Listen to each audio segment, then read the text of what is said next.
My name is Cassidy Barrett, and I'm 32 years old. Right now, I'm standing at my father's gravesite in the pouring rain, surrounded by family members who refuse to look at me. My mother's venomous words still echo in my ears. "You're dead to us too." I gave her the calmest, most devastating response I could muster. "Got your last wish." In my coat pocket, there's a white envelope, my father's final secret, and what I'm about to reveal will destroy them all. They thought burying Dad would bury the truth. They were wrong. Before we dive into what happened next, I want to know where you're watching from. Drop your city or country in the comments. And if you've ever felt like the black sheep in your family, hit that like button. Subscribe because this story gets darker before it gets better. Trust me, you won't want to miss what my mother did when she found out about my father's will. Now, let me take you back to where this nightmare really began. I grew up in a wealthy suburb of Philadelphia. My father, Richard Barrett, owned a successful construction company that employed over 100 people. From the outside, we looked like the perfect American family. Big house, nice cars, country club memberships. But inside those walls, I was living in a carefully constructed hell. I had one sibling, my older brother Trevor, who was 3 years older than me. From the time I was 7 years old, the favoritism in our house wasn't just obvious. It was deliberate. Trevor could bring home a report card full of B's and C's, and my parents would take him out for ice cream to celebrate his effort. I could bring home straight A's, and my mother would glance at it and say something like, "Well, that's what we expect from you." My father would barely look up from his phone. Every single achievement I had was either ignored or diminished, while Trevor's mediocrity was celebrated like he'd won a Nobel Prize.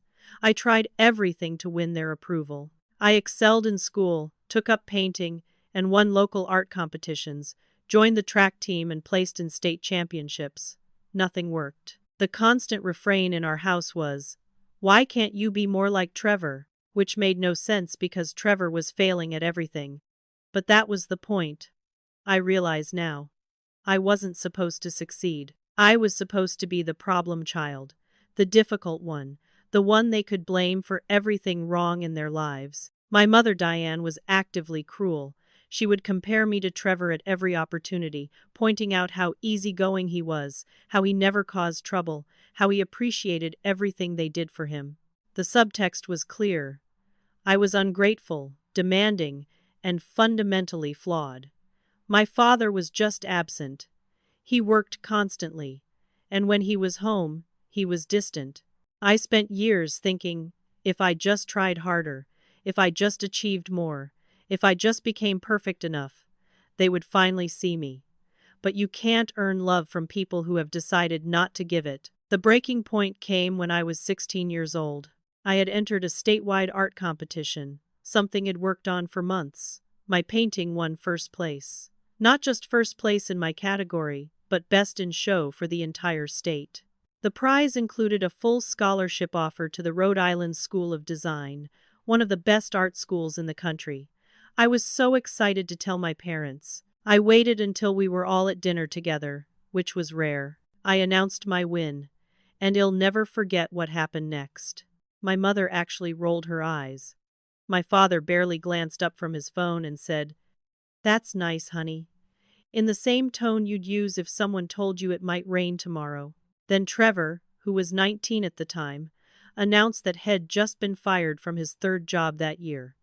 Immediately, both my parents jumped into action. They consoled him, told him it wasn't his fault, that his boss was unreasonable, that they'd help him find something better. Then my father announced they were taking Trevor out for dinner at his favorite steakhouse to cheer him up. My scholarship, my achievement, my moment was completely forgotten. They actually left me at home alone while they took Trevor out to celebrate his failure. But it got worse. The scholarship letter from RISD came in the mail a week later. I never saw it. My mother threw it away. I only found out because the school called asking why. I hadn't responded. When I confronted my mother, she said she'd thrown it out accidentally, that it looked like junk mail. But I saw the look in her eyes. It wasn't an accident. She threw away my future because she couldn't stand to see me succeed. I had to call the school, explain what happened, and begged them to send a duplicate letter. I almost missed the deadline because of her. That was the moment I realized the truth. I would never be enough for them because they didn't want me to be enough. They needed me to be the failure, the problem, the scapegoat. So I started planning my escape. I applied to RISD, got the scholarship, and counted down the days until I could leave. I left for college at 18 and barely looked back. My parents rarely called, never visited. Meanwhile, Trevor dropped out of community college after one semester and moved back home. I was working 2 jobs on top of my full course load, struggling to pay for anything the scholarship didn't cover. My parents refused to help me financially, saying I'd chosen to go to an expensive school and that was my problem. Meanwhile, Trevor was getting a monthly allowance of $2,000 for, quote, finding himself. He wasn't working, wasn't in school, wasn't doing anything productive, but he was home, and that made him the good child. Holidays became unbearable. Every time I came home for Thanksgiving or Christmas, I was criticized for everything. My weight, my clothes, my career choice, how rarely I visited. Trevor, who hadn't held a job in years, was praised for being such a devoted son. By the time I graduated with honors at 22, I'd had enough. I got a job offer in Seattle, across the country, and I took it. I moved 3,000 miles away and reduced my contact with my family to obligatory holiday cards. For 10 years, that's how it stayed. Minimal contact, minimal damage. I built a life for myself that had nothing to do with them. I was successful, independent, and finally, at peace. Then, 3 weeks ago, I got the phone call that my father had terminal pancreatic cancer. Despite everything, despite 10 years of distance, I flew home immediately. What I discovered in those final days changed everything. I arrived at my childhood home on a gray Tuesday afternoon. The house looked exactly the same as it had when I left over a decade ago. Same beige siding, same perfectly manicured lawn, same sense of dread that settled in my stomach as I walked up to the front door. My mother answered. She looked at me for a long moment, her face showing no warmth, no relief that I'd come, no acknowledgement that we hadn't seen each other in years. She just said, "Oh, you actually came," and stepped aside to let me in. No hug, no welcome, just cold assessment. Trevor's car was in the driveway. He was still living here at 35 years old. My mother gave me a list of rules before I could even set my bag down. Don't upset your father. Don't stay too long. Don't make this about you. Every word was designed to make me feel like an intruder in the house I grew up in. Trevor was in the living room, sprawled on the couch watching television. He'd gained a significant amount of weight and looked like he hadn't shaved in days. When he saw me, he didn't get up. He just smirked and said, "Well, well, the prodigal daughter returns." I ignored the tone and asked him about Dad's condition. Trevor mocked me, saying I must be nice playing with colors while real people work. That's what he called my career as a successful graphic designer. I'd built a thriving freelance business, worked with major clients, made good money, but to him, it was playing with colors. My mother joined in, saying I'd only come back to make sure I was in the will. That was the first strike. They were accusing me of being money hungry when I'd built my entire life without asking them for a single dollar. I told them I came because he was my father. Trevor sneered and said I could have fooled them, that I never called, never visited, that I was selfish. That was the second strike. They were rewriting history, erasing the fact that they'd made me feel unwelcome my entire childhood, that they'd made it clear I wasn't wanted. My mother agreed, saying I'd always thought I was too good for them. I realized in that moment that they'd created an alternate reality where I was the villain, where my absence was abandonment rather than self-preservation. I went upstairs alone to see my father. The hospice nurse was there, checking his vitals. My father was in the master bedroom, and I barely recognized him. The cancer had ravaged his body. He'd lost at least 50 pounds, his skin had a grayish tint, and he looked decades older than his 68 years. But he was awake and lucid. When he saw me standing in the doorway, something shifted in his expression. He said my name, "Cassidy, you came." There was actual emotion in his voice, something I hadn't heard from him in 30 years. He reached out his hand, and I took it. His grip was weak, but it was there. "I need to tell you something," he said, "before it's too late." What came next shattered everything I thought I knew about my family. My father apologized. Actually apologized. He said he was sorry for everything, for all the years of distance, for the favoritism, for not protecting me. He explained that my mother had manipulated him for decades. Diane had been jealous of me from the day I was born because I looked exactly like his mother, a woman my mother had despised. Shed spent years poisoning him against me, convincing him that I was difficult, ungrateful, that I didn't want a relationship with him. He admitted he was weak, that he chose peace in his marriage over the truth, that he took the easy path by believing her lies. Trevor, he explained, was easy to love because Trevor needed them. Trevor was dependent, helpless, always requiring rescue. I was independent, strong, capable. I didn't need them, and that made me threatening.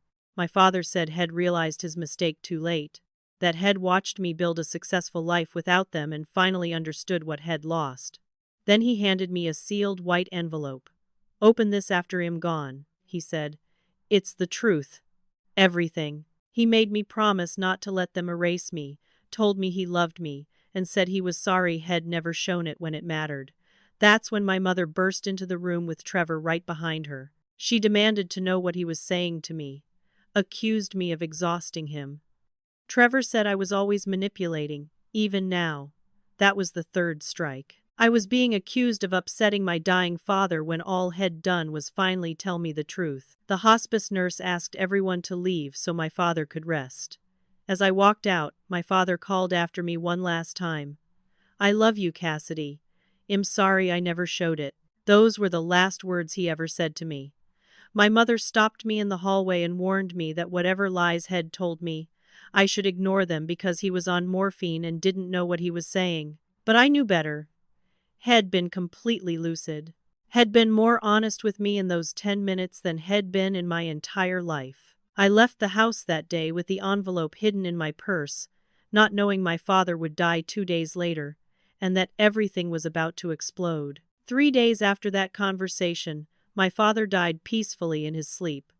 The funeral was scheduled quickly, and it was a massive affair. Over 200 people attended, filling the prestigious cemetery chapel. Business associates, community members, country club friends, everyone who knew Richard Barrett as the successful, respected businessman. I stood apart from my family during the service, watching as my mother and Trevor positioned themselves as the devoted widow and grieving son. The eulogy painted my father as a perfect family man, devoted to his loved ones.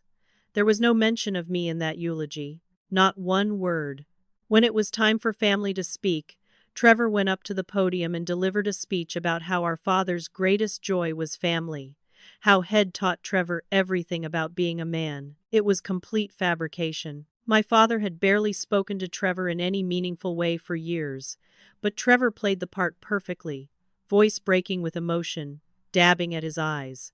The crowd ate it up. I stayed silent, the unopened envelope in my coat pocket, waiting. At the gravesite, the rain started. The crowd thinned as people offered condolences and hurried to their cars to escape the weather. Close family remained, my mother, Trevor, me, Uncle Paul, who was my father's younger brother, and Aunt June. My mother was dabbing at her eyes dramatically with a handkerchief, playing the role of devastated widow. Trevor had his arm around her, supporting her. I stood alone on the opposite side of the grave, watching them perform. Uncle Paul approached me and said it was good to see me, though his tone wasn't hostile, just distant. Head believed their version of events, that I was the daughter who'd abandoned the family. My mother noticed Paul talking to me and couldn't stand it. She couldn't stand me getting even a moment of attention or sympathy. Her voice cut through the sound of rain, loud enough for the remaining mourners to hear. "I'm surprised you bothered to come, Cassidy," I responded simply. "He was my father." My mother's face twisted. Could have fooled us. 10 years and barely a word. Trevor joined in, playing his part perfectly. "Some daughter you are. Couldn't even be bothered to visit when he was sick." That was the fourth strike. They were rewriting history in public, at my father's grave, making me the villain in front of witnesses. I told them it'd been there 3 days before he died. My mother scoffed. For 20 minutes. How generous. The remaining crowd was watching now, uncomfortable but unable to look away. This was the moment my mother had been building to. She wanted public validation, wanted everyone to see that I was the bad daughter, the ungrateful child. Her final blow came with venom dripping from every word. As far as I'm concerned, you're dead to us too. You have been for years. The silence that followed was deafening. Rain fell harder. Everyone stared. This was supposed to be my moment of public humiliation, the moment where I was cast out of the family in front of everyone who mattered. But my mother had made a critical miscalculation. She didn't know about the envelope. I reached into my coat and pulled out the white envelope, now slightly damp from the rain. I held it up so everyone could see it. Funny you should say that, Mother. I opened the envelope right there at the graveside. My hands were steady as I unfolded the pages inside. These are Dad's last words, his real ones. And then I began to read. The letter was addressed to my daughter Cassidy, and to anyone who needs to know the truth.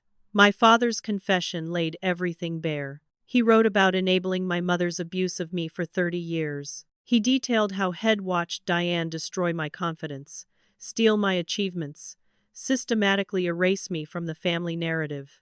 He gave specific examples. The RISD scholarship letter my mother had thrown away, claiming later that she thought I didn't want to go. The calls Eid made home during college that my mother intercepted, telling my father Eid said I didn't want to talk to him. Things Eid never known about.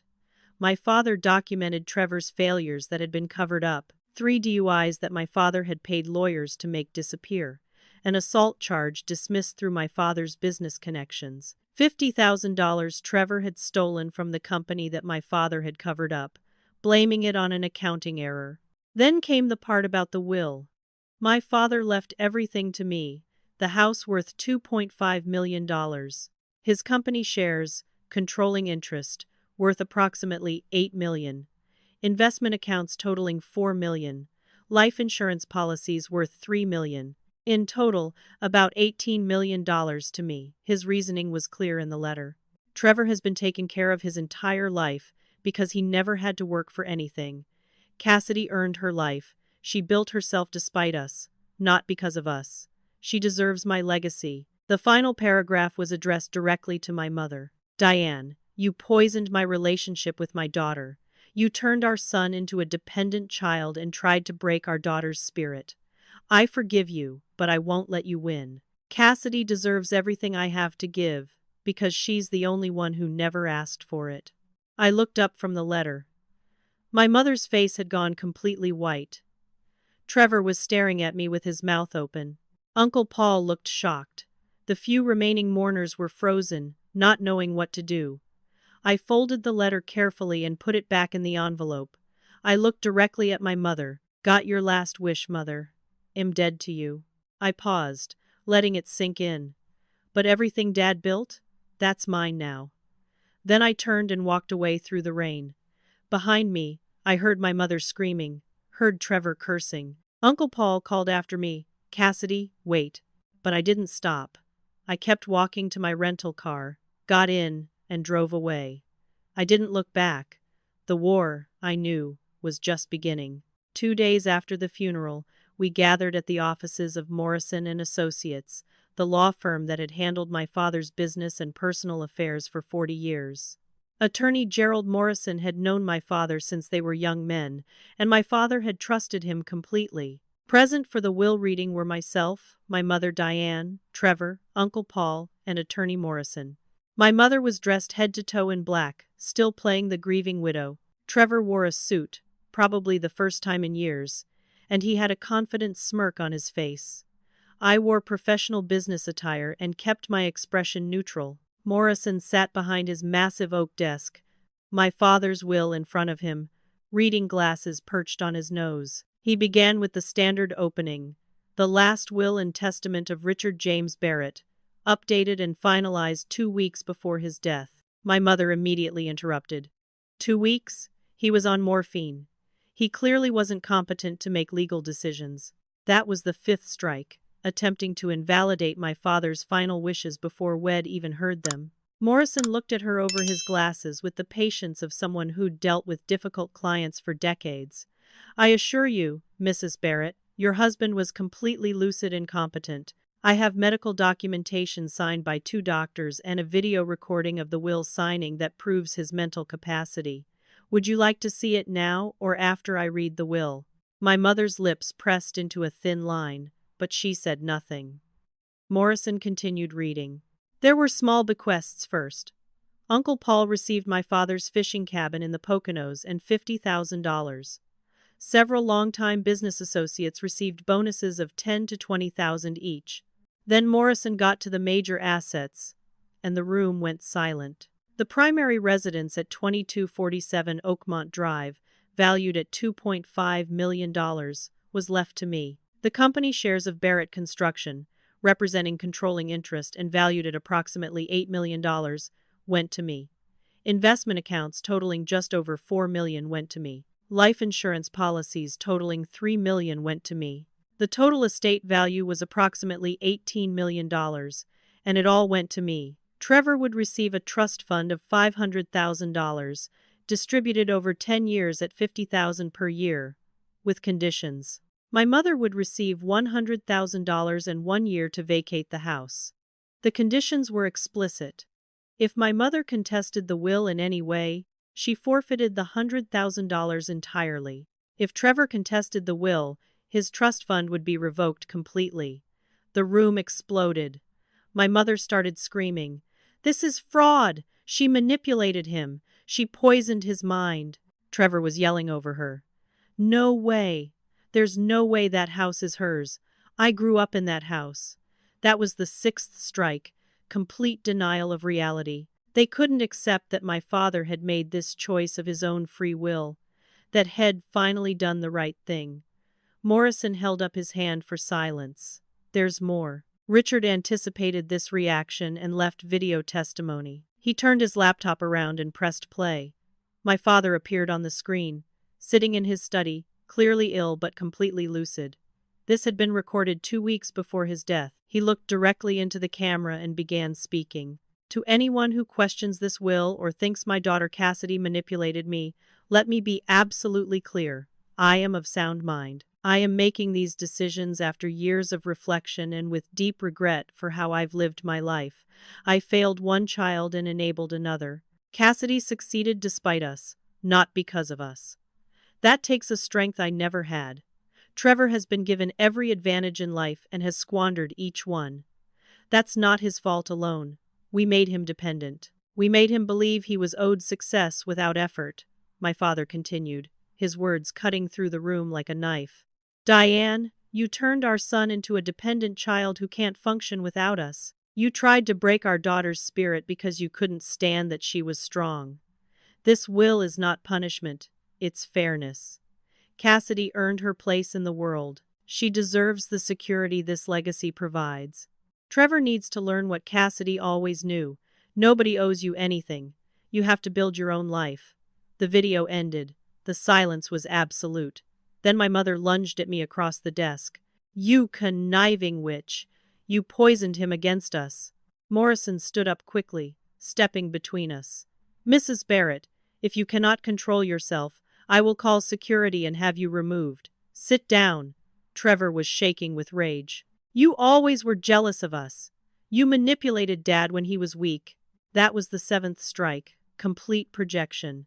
They were accusing me of exactly what they'd done to me my entire life. Uncle Paul spoke for the first time since Wed arrived. His voice was quiet but firm. Richard called me 2 weeks before he died. He told me everything. About the scholarship letter Diane threw away. About the calls from Cassidy that Diane intercepted. About the money Trevor stole from the company. About the DUIs, the assault charge, all of it. I'm ashamed I believed your lies about Cassidy all these years. My mother turned on him like a snake. You're siding with her? Against your own family. Paul shook his head. I'm siding with the truth, something you've never been interested in. He looked at me with genuine regret. Cassidy, Your father loved you. He was weak, and he let Diane control him, but he loved you. I'm sorry I didn't see what was happening. Trevor stepped forward, his face red with fury. You'll never get that house. I'll make your life hell. I'll fight this until you have nothing left. That was the 8th strike. A direct threat. I'd been silent through all of this, letting them show exactly who they were. Now I stood up and looked directly at Trevor. Try it. Contest the will and lose your trust fund. I have Dad's letter, the video testimony, and Morrison has documented every single thing you've done. The theft, the DUIs, the assault charge, all of it. You want to make this public? Let's go. My mother was desperate now, her voice breaking. That's my home. I've lived there for 35 years. You can't just throw me out. I looked at her with no sympathy, no anger, just cold facts. You should have thought about that before you spent my entire childhood making that house a hell for me. You have 1 year. Morrison will send you the details. I picked up my bag and prepared to leave. Morrison added, Mrs. Barrett, I suggest you use this year wisely. Find a place to live, make arrangements, and do not, under any circumstances, damage or remove anything from that property. It belongs to Cassidy now, and any destruction will result in criminal charges. I walked out of that office with my head high. But I knew this was far from over. They weren't going to accept defeat. The real war was about to begin. Within a week of the will reading, my mother and Trevor launched their counterattack, and they started with a public smear campaign. My mother posted on Facebook, where she had over 600 friends, mostly people from the community who'd known our family for decades. Her post said, "Heartbroken that greed has torn our family apart. Sometimes you realize that some people only care about money, not the people who raised them and loved them." The post was calculated, carefully worded to make her look like the victim without directly naming me, but everyone knew who she was talking about. Trevor shared the post and added his own comment. Blood means nothing to some people. Our father's body isn't even cold, and already the vultures are circling. That was the 9th strike, public character assassination designed to turn our entire community against me. The comments poured in. Family, friends, country club members, business associates, all offering sympathy to my mother and condemnation of the unnamed greedy daughter. So sorry, Diane. You deserve better. Family should stick together, especially during grief. Money really does bring out the worst in people. I watched it unfold from my hotel room in Seattle, where I'd returned after the will reading. My friends started sending me screenshots, asking what was going on. I didn't respond publicly. I didn't engage.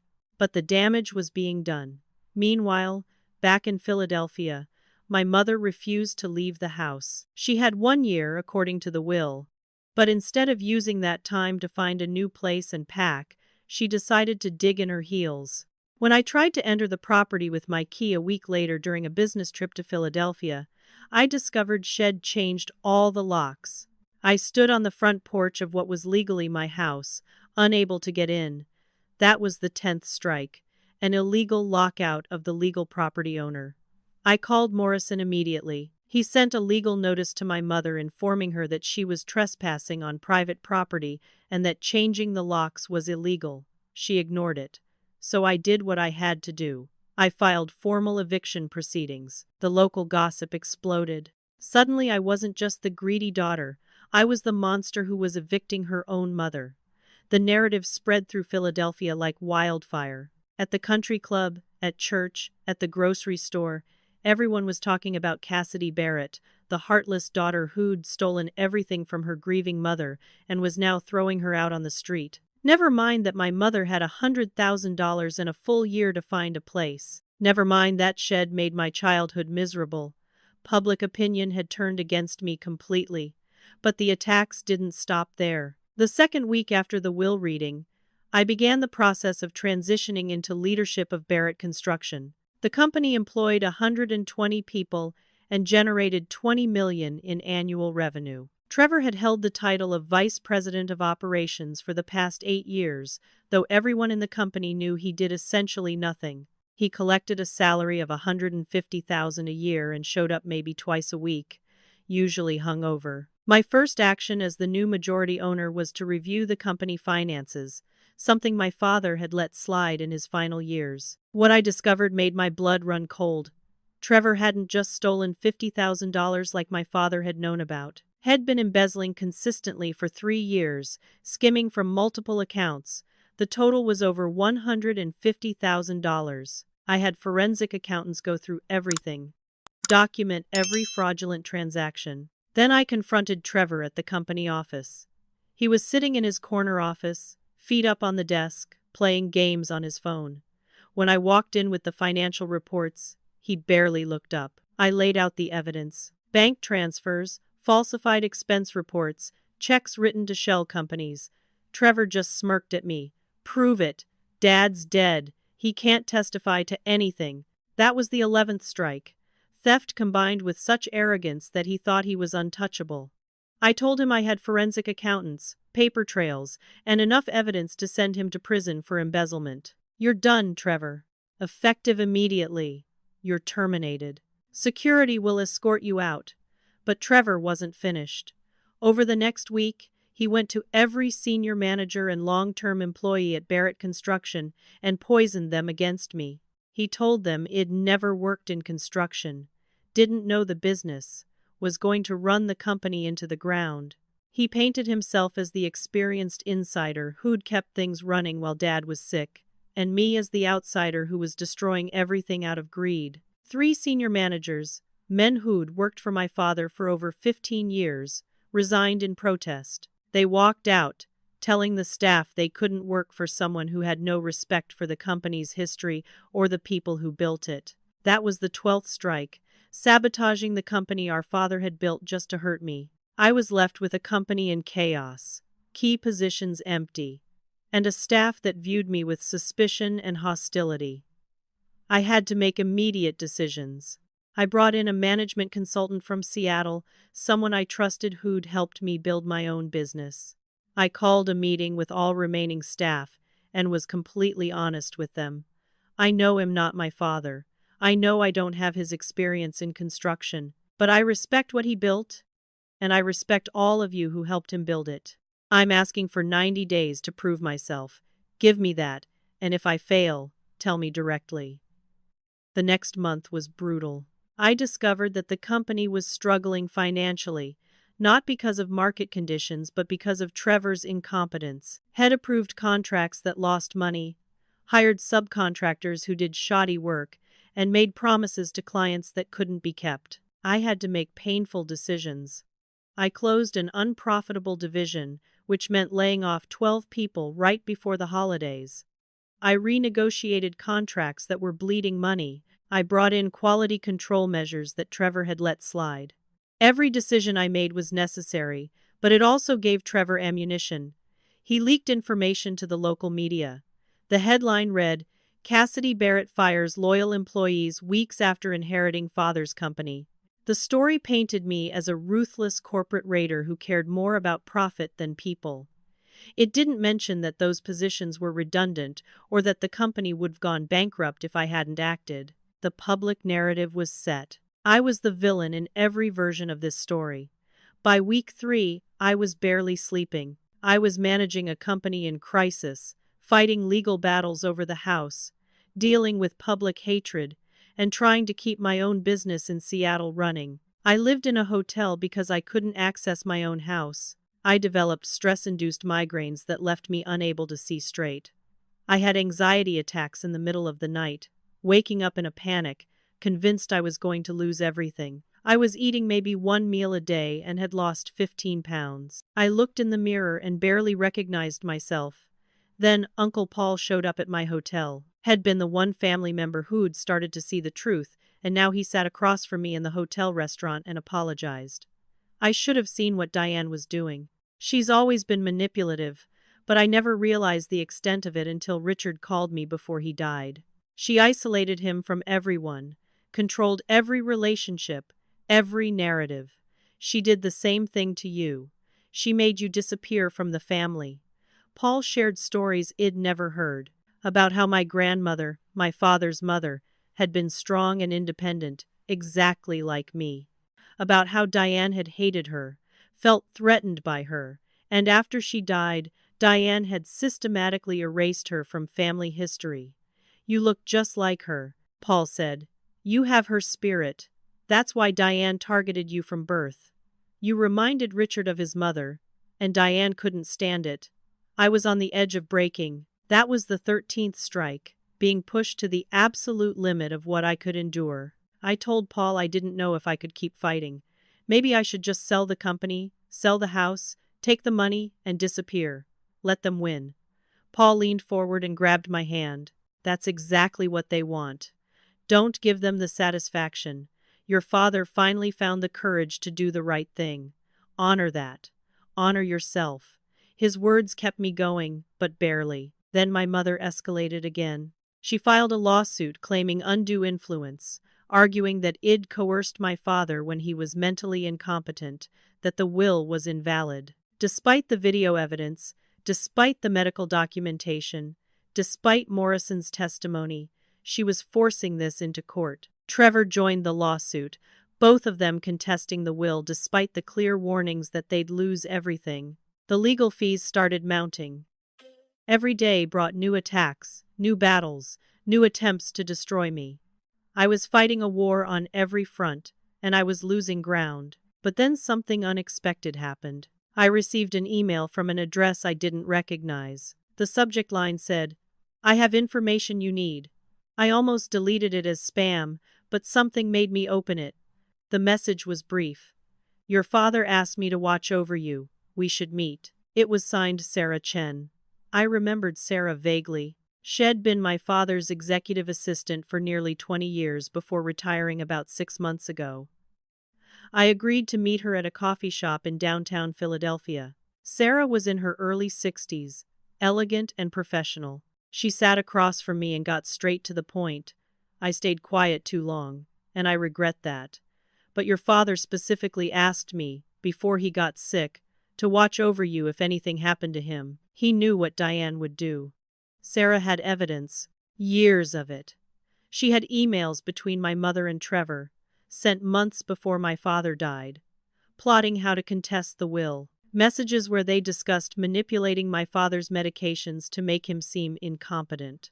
Text threads where they coordinated their public smear campaign against me.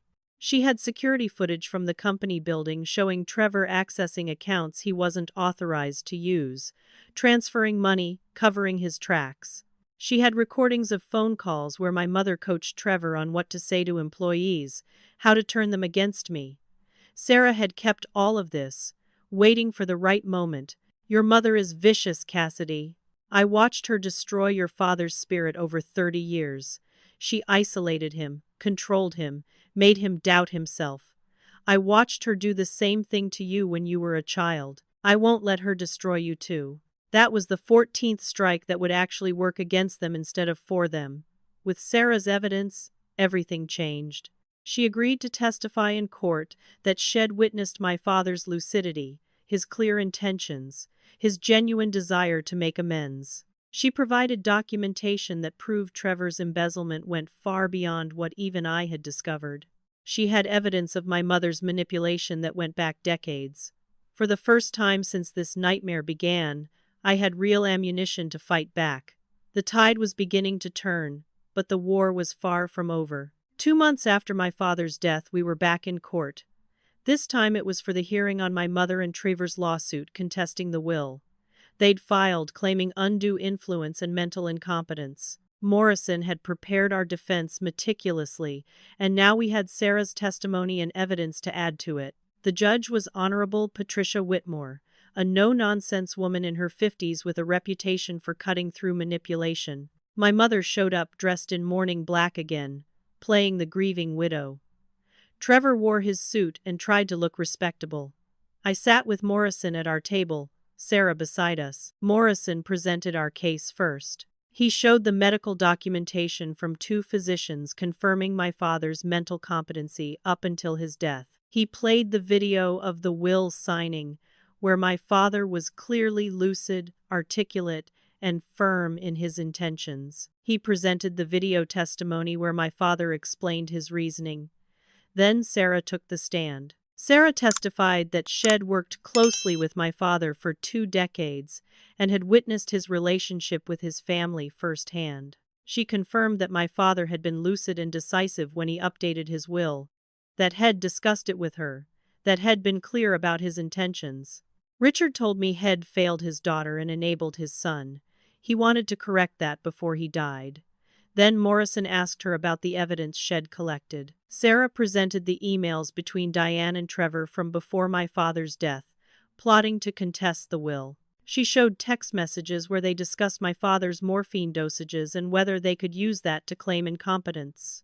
The judge's expression darkened as she read through the evidence. My mother's attorney tried to object, but the evidence was properly documented and authenticated. It was devastating to their case. Sarah also testified about Trevor's embezzlement, presenting bank records and security footage. Trevor Barrett systematically stole from his father's company for years.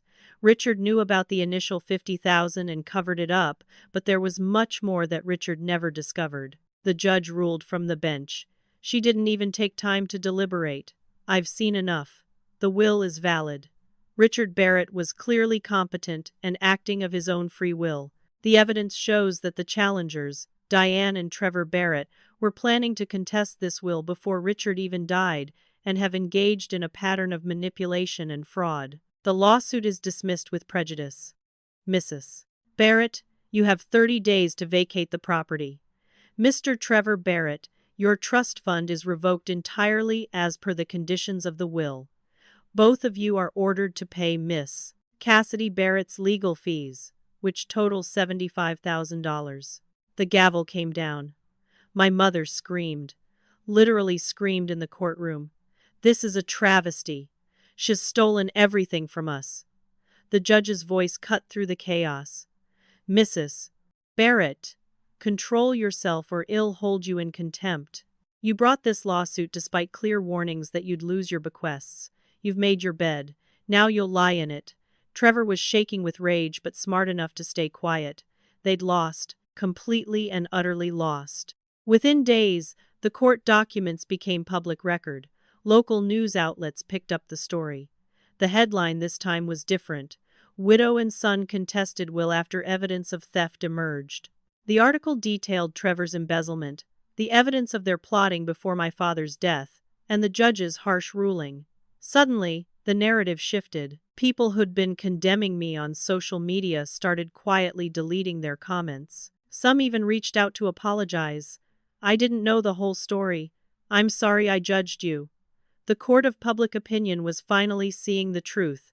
At the company, things started stabilizing. With the legal battles settled, I could focus on actually running Barrett Construction.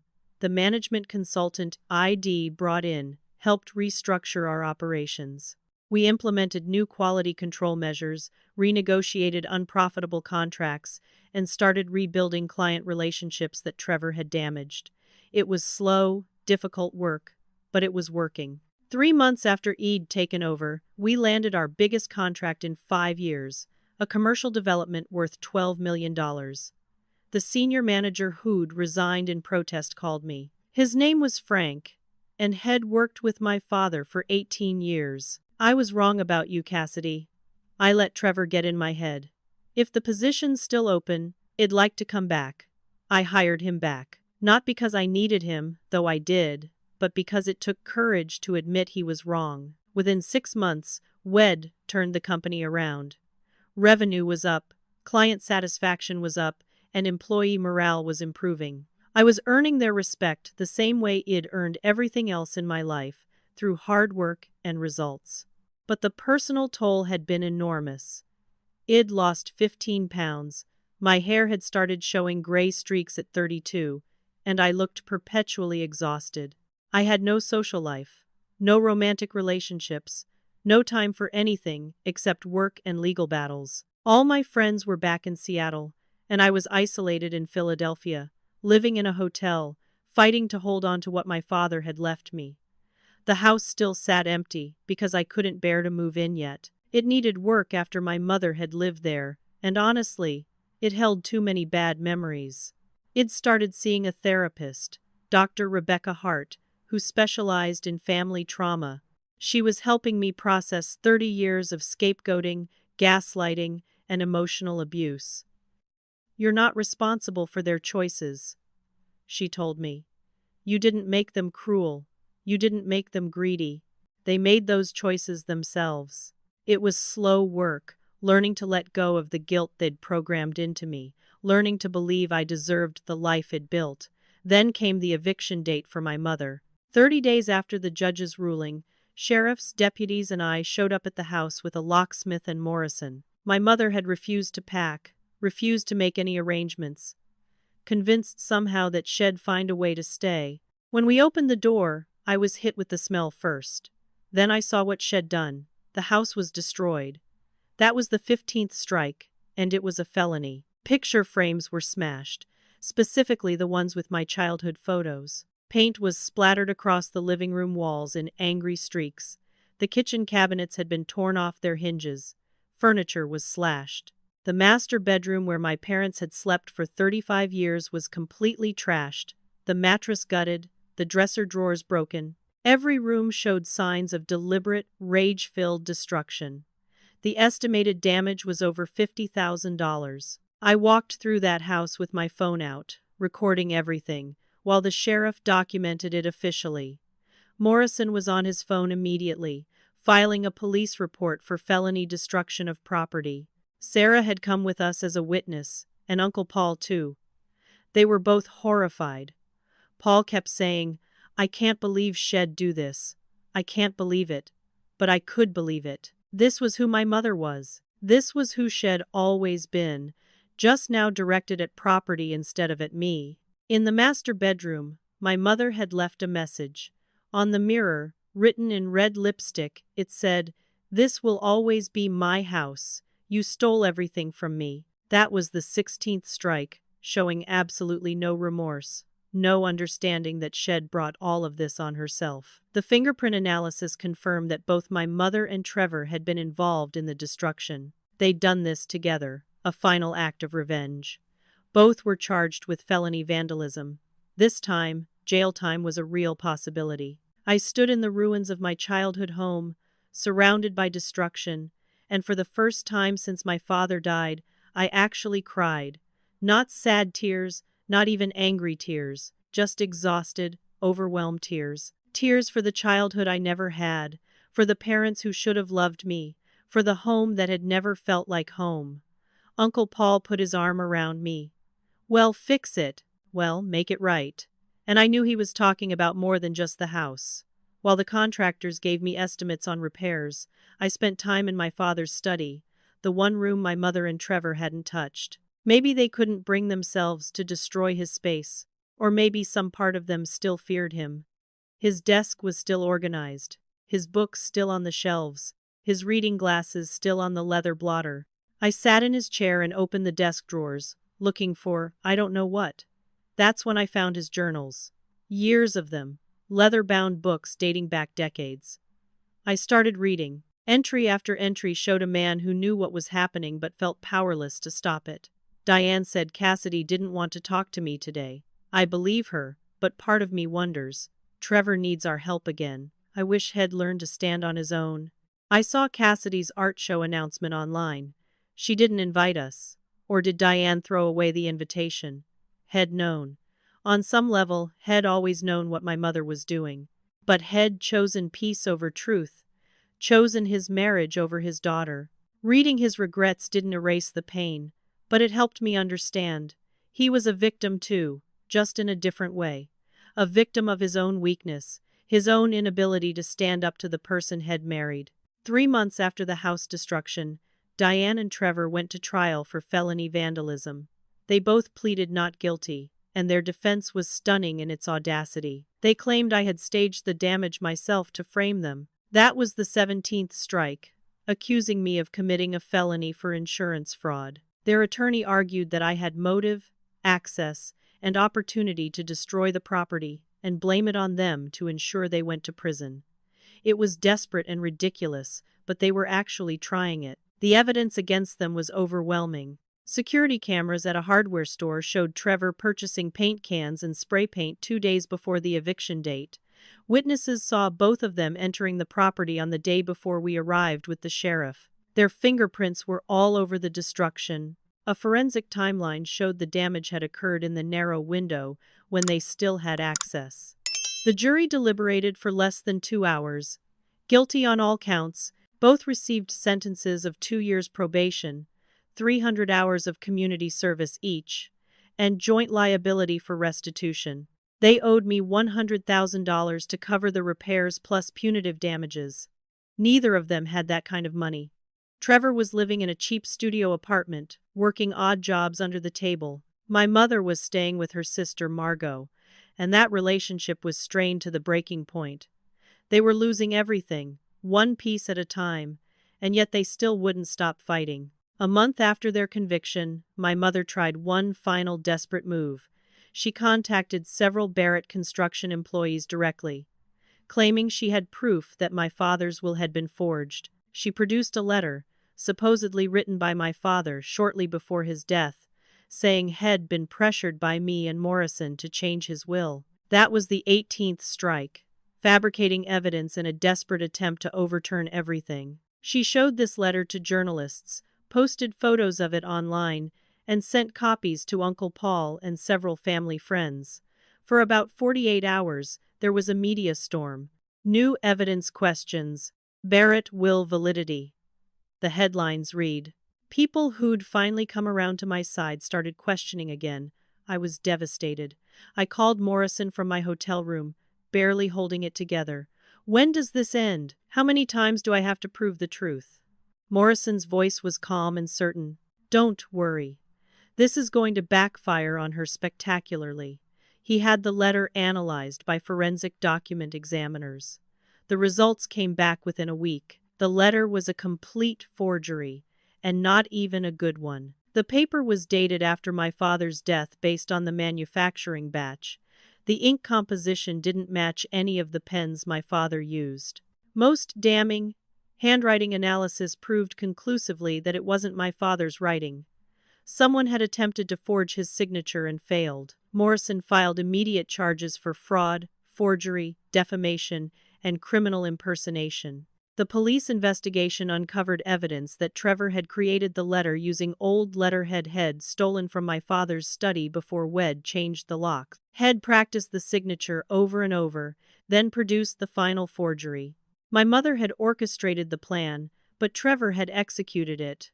They were both arrested. This time, jail time wasn't just possible, it was likely. These were serious felonies, and they'd already been convicted of vandalism. The judge would not be lenient. I was at my breaking point. I told Dr. Hart in our session that I couldn't take any more. I just want them to stop. I just want peace. Why can't they just accept reality and move on? Dr. Hart looked at me with compassion. Because accepting reality means accepting that they destroyed their own lives. It means taking responsibility for 30 years of cruelty and manipulation. They can't do that. It's psychologically easier for them to believe you're the villain than to face what they are. Uncle Paul said something similar. They won't stop, Cassidy. They can't. They'd rather destroy themselves than let you have peace. You have to accept that. It was a hard truth to swallow. There would be no redemption arc for my mother, no tearful reconciliation, no moment where she realized what she'd done and apologized. She would go to her grave believing she was the victim. But then something unexpected happened. Trevor called me from jail where he was being held awaiting trial on the forgery charges. The call came through as collect from the county detention center. I almost didn't accept it. What could he possibly have to say? But curiosity got the better of me. Trevor's voice was different, broken. Cassidy, I need help, please. I asked him why I would help him after everything he'd done. There was a long pause, and then he started to cry. Actually cry. Mom has been in my head my whole life. She told me what to think, what to believe, who to hate. I never questioned her. She said you were the enemy. And I believed her because it was easier than thinking for myself. He admitted everything, confessed to years of letting our mother control him, of taking the easy path, of never developing his own identity or skills. I'm 35 years old, and I have nothing. No job skills, no independence, no future. You were right about everything. I was enabled into incompetence. He was sobbing now. I'm so sorry. For everything. For how we treated you growing up. For the smear campaign. For the vandalism. For the forgery. I'll testify against Mom. I'll tell the truth about everything. Just please, help me. I sat there in silence, listening to my brother fall apart. That was the 19th strike that turned into something else. A moment of actual clarity and potential redemption. I told him I needed to think about it and hung up. I spent the next week wrestling with the decision. Part of me wanted to let him rot in jail, to face the full consequences of his actions. But another part of me, the part that Dr. Hart was helping me develop, understood that Trevor was a victim too. Not the same kind of victim I was, but a victim nonetheless. Had been infantilized, enabled, and trained to be helpless. My mother had created a dependent child instead of raising a functional adult. After talking it through with Dr. Hart, Uncle Paul, and Morrison, I made my decision. I would help Trevor, but with strict conditions. I met with him at the jail. I told him I'd pay for a rehabilitation program that included therapy, job training, and life skills development. I'd provide him with a path forward, but he had to testify truthfully against our mother. He had to take full responsibility for his actions, and he had to cut contact with Diane completely. She's toxic, Trevor. She'll never let you grow up. You have to choose, her or a real life. Trevor agreed immediately. He entered a plea deal where he testified against our mother in exchange for probation and mandatory counseling. His testimony was damning and detailed, giving the prosecution everything they needed. Diane's trial for forgery, fraud, and conspiracy was swift and brutal. She represented herself after burning through 3 attorneys who all told her she had no case. Watching her in court was like watching someone completely detached from reality. She ranted at the judge, accused everyone of conspiring against her, and showed absolutely no remorse. My daughter stole my life, my husband, my home, everything. The judge finally cut her off. Mrs. Barrett, you have demonstrated a consistent pattern of manipulation, cruelty, and criminal behavior spanning decades. You've shown no remorse, no accountability, and no respect for this court or the law. She was convicted on all counts. The sentencing hearing was 2 weeks later. The judge gave her 2 years in prison, 3 years of probation upon release, and continuation of the restitution payments for the house damage. Additionally, there was a 5-year restraining order preventing her from contacting me in any way. As they led her out of the courtroom in handcuffs, my mother turned and looked directly at me. Her final words were, "I curse you, Cassidy. You'll never be happy. You'll never escape what you've done." That was the 20th and final strike, spewing venom even in total defeat. I said nothing. I didn't engage, didn't react, just watched her being led away. Later, I told Uncle Paul, "She's irrelevant now. She can't hurt me anymore." And I meant it. The power Shed had over me, the fear that I was somehow wrong or bad or deserving of her treatment, that was gone. I'd faced the absolute worst she could throw at me and survived. 6 months later, my life looked completely different. I'd renovated the house entirely, erasing every trace of my childhood trauma. I hired designers who transformed it into a bright, modern space filled with my own artwork. The dark, oppressive energy was gone, replaced with light and color. I turned my father's study into a memorial room. His journals were displayed there, along with photos of us from before things went so wrong, and the letterhead written me. It was a shrine to the father who had finally chosen me. Even if it was at the end, Barrett Construction was thriving. Under my leadership, WED just completed our most profitable year ever. I'd discovered I had a natural talent for business strategy, something I'd never known about myself. The employees were loyal now, respecting the work I'd put in to turn things around. I'd promoted several people from within, creating a culture based on merit rather than favoritism. It felt good to build something positive out of the wreckage. Trevor was doing better too. Head completed a 6-month job training program and was working as an apprentice electrician. He was sober, going to therapy twice a week, and actually building a real life. We weren't close. I don't know if we ever would be, but we met for coffee occasionally, and the conversations were civil. He was trying to be the brother he should have been. As I told him, actions matter more than words. And slowly, he was proving it. He showed up when he said he would. He worked hard at his job. He didn't ask me for money or favors. It was progress. Uncle Paul had become the father figure I'd never had. We had dinner together every week. He gave me business advice, emotional support, and the family connection I'd been missing my entire life. "Richard would be proud of you," he told me one evening over dinner. "Not because of the money or the business success, because you survived them and stayed true to yourself." It even started dating again. I met someone through a business networking event, a project manager named Blake who worked in sustainable construction. We were taking things slow, but it felt healthy and hopeful in a way I hadn't experienced before. For the first time in my life, I was building actual healthy relationships instead of trying to earn love from people who would never give it. 1 year after my father's death, I visited his grave alone. It was early morning, and the cemetery was empty. I brought sunflowers, my favorite flower though, had never known that. I placed them on the headstone and sat down in the grass beside his grave. I talked to him like he could hear me.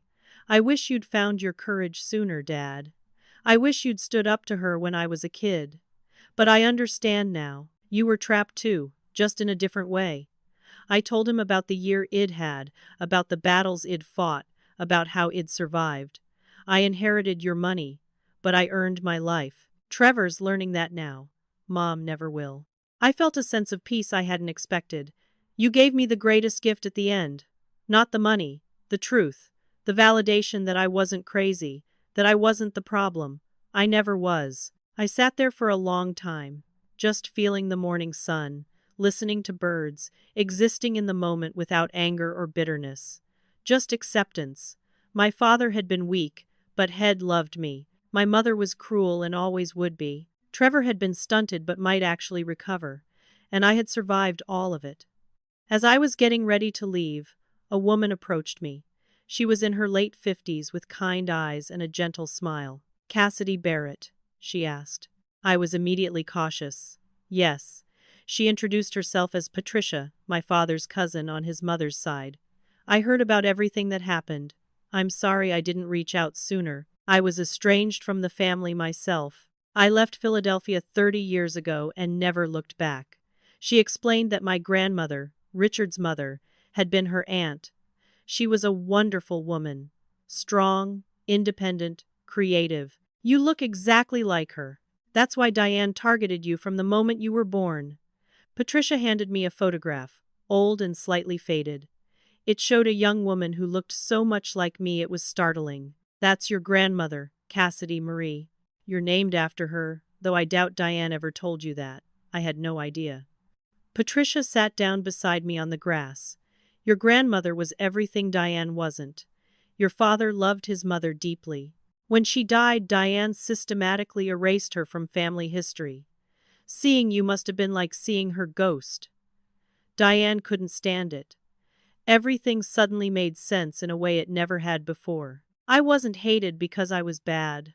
I was hated because I reminded my father of someone he loved, someone my mother was jealous of. Patricia and I talked for over an hour. She wanted to know me, to build a relationship, to give me the family connection my grandmother would have wanted me to have. I left the cemetery that day with a new sense of understanding and a new family member who actually cared about me.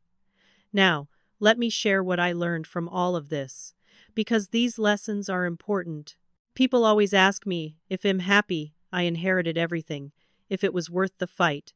Here's the truth. The money wasn't the prize. The truth was, for 30 years, I was gaslit into thinking I was the problem, that I was difficult, ungrateful, selfish.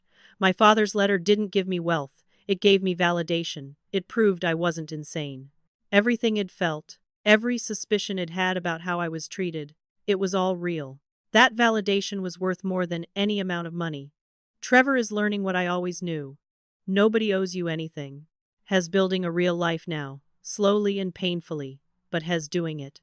We might never be close, but I respect his effort. My mother will die bitter and alone, still believing she's the victim. Some people are so invested in their narrative that they'll burn their own lives down before admitting they were wrong. I had to accept that there would be no redemption for her, no apology, no moment of recognition. She'll go to her grave believing I destroyed her life, when the truth is she destroyed her own. I learned that you can't love people into loving you back. I spent 18 years trying to earn affection from people who were never going to give it. That wasn't my failure. It was theirs. The hardest lesson was that walking away doesn't make you the bad guy. Protecting yourself isn't selfish. You don't owe loyalty to people who harm you, even if they're family. Especially if they're family. Blood relation doesn't grant unlimited access to hurt you. The house isn't a memorial to my trauma anymore. It's proof that I survived. Every room I renovated, every wall I repainted, every piece of furniture I chose, I took back power they'd stolen from me. My father's letter said I deserved his legacy. But I deserved more than that. I deserved parents who loved me without conditions. I deserved a childhood where I wasn't the scapegoat. I deserved a brother who was a partner, not a rival. I didn't get those things. But I got something better. I got me. The version of me that survived despite them, not because of them. At Dad's funeral, Mom said I was dead to them. I said I got her last wish. But the truth is, I was never alive to them. Not really. They created a villain because they needed one. I'm not that villain. I never was.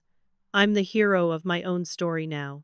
6 months after that conversation at the cemetery, I hosted Thanksgiving at my renovated house. It was a small gathering, just people who actually cared about me. Uncle Paul and Aunt June, Patricia, my newly discovered cousin, and Trevor, who came sober and brought a store-bought pie.